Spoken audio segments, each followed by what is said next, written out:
Ang ginagawa ko, iba yung ginawa ko ng norte, iba yung ginawa ko ng south. Bawat panalo ko iniiba ko, pero nakapokus pa rin ako. Alam mo ba, kung amino acid to, kailangan yung ibibigay kong amino acid pa rin, pero ibang product naman.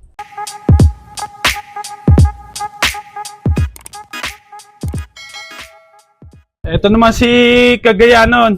Ayan. Ang magulang nito walang lipad. Pares lang inbreed. Inista ko lang. Siguro na ano ko lang. Inimbreed ko parehas. Tapos pinagpares ko. Ito agad ang nilabas na anak nila. Ito mga kalapatids. So, Inbreed dominator ko din to. ano naging achievements na to, sir? Marami. Tagi third overall sa ano to eh. SL. Norte, sir? Oo, ng OB. Kasi naka-OB yan. WPFC eh. Tapos si partaker ng Survivor 1, 2. Tapos sa BBC nanalo din siya. First overall din pala to kay sa ano ni Mau. Sa club ni Mau da ginawa SRPC ba 'yon? Siya rin nag-first overall, siya din nakakuha doon. Okay, Ibo na to. mga kalapatids. So, panalo na sa SLRPC tsaka sa BBC, sir? BBC, tsaka ano, nakakuha to ng pulig winner, parilap. Sa BBC, sir? Sa area. Ito mga kalapatids. So, ginawa mo ng breeder to, sir, no? Ginawa ko ng breeder. Pero nililipat ko to eh. Ililipat ko pa sana kaso nadadarayan na ako sa balahibo. Tapos putol-putol. Hindi siya pa may pahinga kung tawagin eh. No? Ito mga kalapatids. Sabi na iba, kailangan daw One piece. One Piece. Hindi rin, umuwi. Kapatid nito, nagtatakloban eh. Ito mga kalapatids. So, yan pala yung mga bloodline mo ditong mananalo, sir? Terminator? Oo. Dominator ko talaga. Dominator pala. Kinukurus ko na lang ngayon sa Bineto Goke na 2-2B line, tsaka 153B line, tapos may pasok ng yung winner ni Bineto Goke ng MacArthur. Saan pala, sir, nagmula yung Dominator mo? Nagmula yan sa Masile, tsaka sa Arden. Imported yung Arden galing ibang bansa. Kumbaga ikaw na lang nagtawag na Dominator, sir? Oo, ako na lang. Kumbaga na-upgrade ko, napanalo ko na hanggang sa napangalanan ko na. Ito nga si Queen Goke, the third. Yan. Ito mga kalapatids. So, sana naman nanalo yung ibon na to, sir? Nilaro ko to sa BBC. Hanggang Tacloban lap, complete locking siya. Kaso nagkatop, sobrang hirap ng karera ng Tacloban namin. Super headwind. Sobra. Siguro 21 lang nag-clock. Sa araw na yun, isa lang ata ang nag-clock. Kasi nasundan lang kinabukasan. Galing na tong naka-stock na to. May anak na nga to finisher na mga anak nito Kumbaga, sir, hinugot mo lang. Oo, hinugot ko to kasi wala akong mailaro sa BBC. Stockbird ko na siya. Bali, yan pala yung latest winner mo, sir? Ito yung latest winner ko. Inbreed siya, anak siya ng magkapatid. Magkapatid sama. Ang nanay at tatay niya. Ito mga kalapatids. So, anong bloodline nga na to, sir? 2-2B. Ang mga 2-2B ni Bineto Goke 153B. Na may pasok din na Eddie Noble, BDB Stitch. Ito mga kalapatids. So, kamusta naman to, sir, nung kinakarera mo simula nung first lap derby? Maayos siya lumipad. Tagang confident ako na kaya niya umuwi. Ayun, nakita mo sa katawan niya hanggang ngayon, no? Ang ganda ng katawan, mga kalapatids. So, Ang galing niyang bumawi. Hindi siya sobrang bilis na ibon, pero consistent. Consistent na ibon. pero ikaw dito, sir, sa look mo, anong diskarte mo kapag kargahan na ng last lap? Wala naman eh. Nagdadagdag ako ng unting sa feeds. Tapos, sinasala ko kasi tinatanggal ko yung piece para sa panunaw nila. Nagdadagdag lang ako ng another protein. Then, sa flour, para sa pats nila. Tapos yung supplement naman na binibigay ko, dinadagdagan ko. Konti para lang hindi mabago. Pero yun pa rin. Hindi na ako nagbabago. Tignan nyo, mga kalapatids. So, tuloy-tuloy yung pananalo dito ni Sir Argel Melendres. Ano yung, sir, isa diskarte mo sa karera? Simula noon hanggang ngayon. Nag-explore ako eh. Ang ginagawa ko, iba yung ginawa ko ng norte, iba yung ginawa ko ng south. Bawat panalo ko iniiba ko, pero nakapokus pa rin ako. Alam mo ba, kung amino acid to, kailangan yung ibibigay kong amino amino acid pa rin, pero ibang product naman. Pare-pares lang. Kumbaga, binabago ko lang unti-unti. Pero yun pa rin. Wala nang babaguhin. Kasi nananalo na ako. Takot ako magbago ng marami. Ba't pa ako magbabago? Lagi na naman ako nananalo, di ba? Oo nga naman.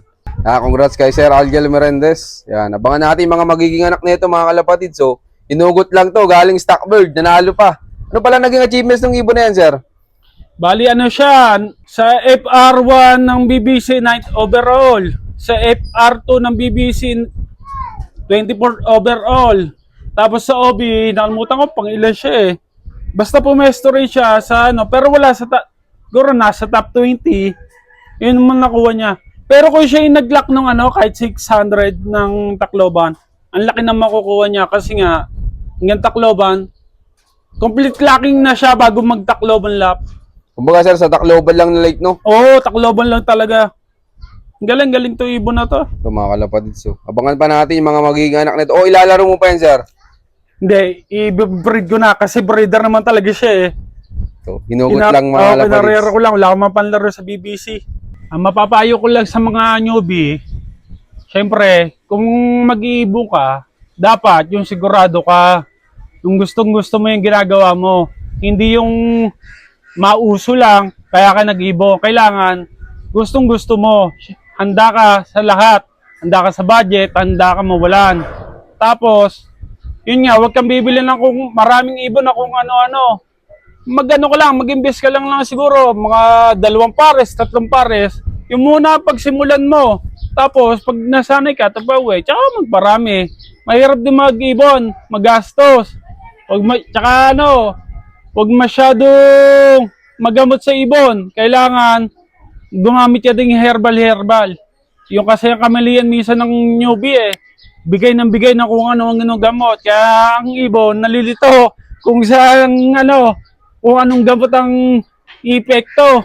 Tapos sa mga hindi naman pinapalit pa sa karera, mag-upgrade kayo. Siguro, may kulang lang sa sistema nyo o kaya sa ibon.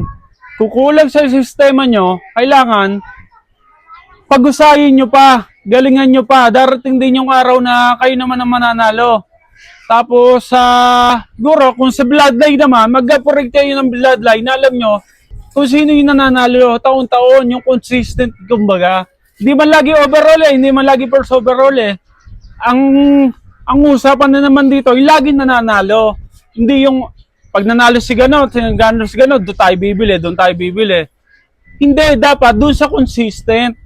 Para hindi ka na lumayo pa sa breeding. Pero ikaw pala sir, may naging mentor po ba sa pag-ibon?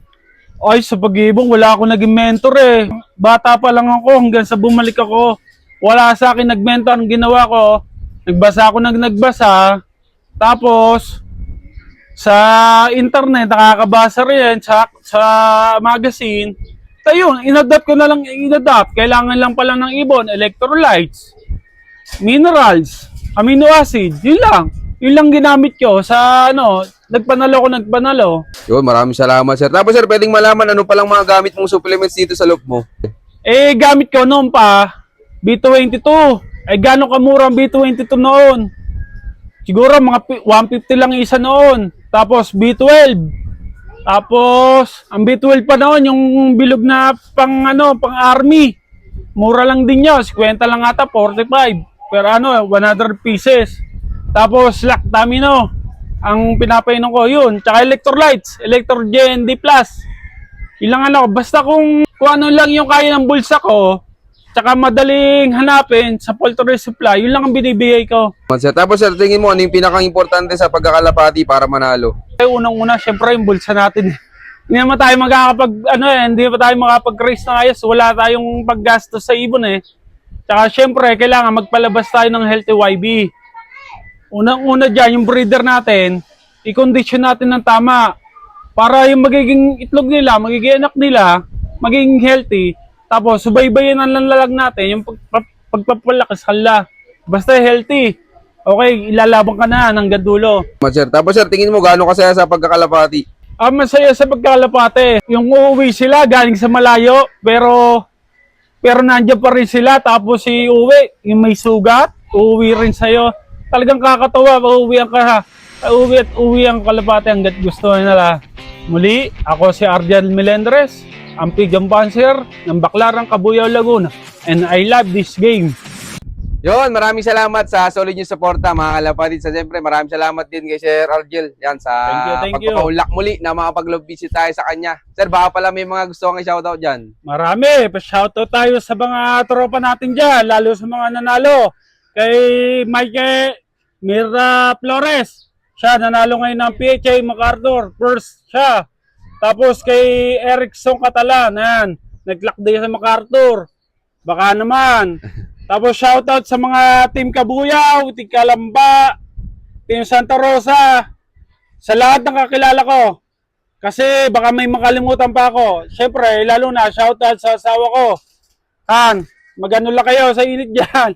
Magtiis-tis, malapit na. Thank you. Yon, shoutout sa inyo lahat mga kalapatids. Maraming salamat sa solid yung suporta at abangan nyo pa yung mga susunod kong follow pieces sa'yo na. Keep watching and God bless you all. Thank you.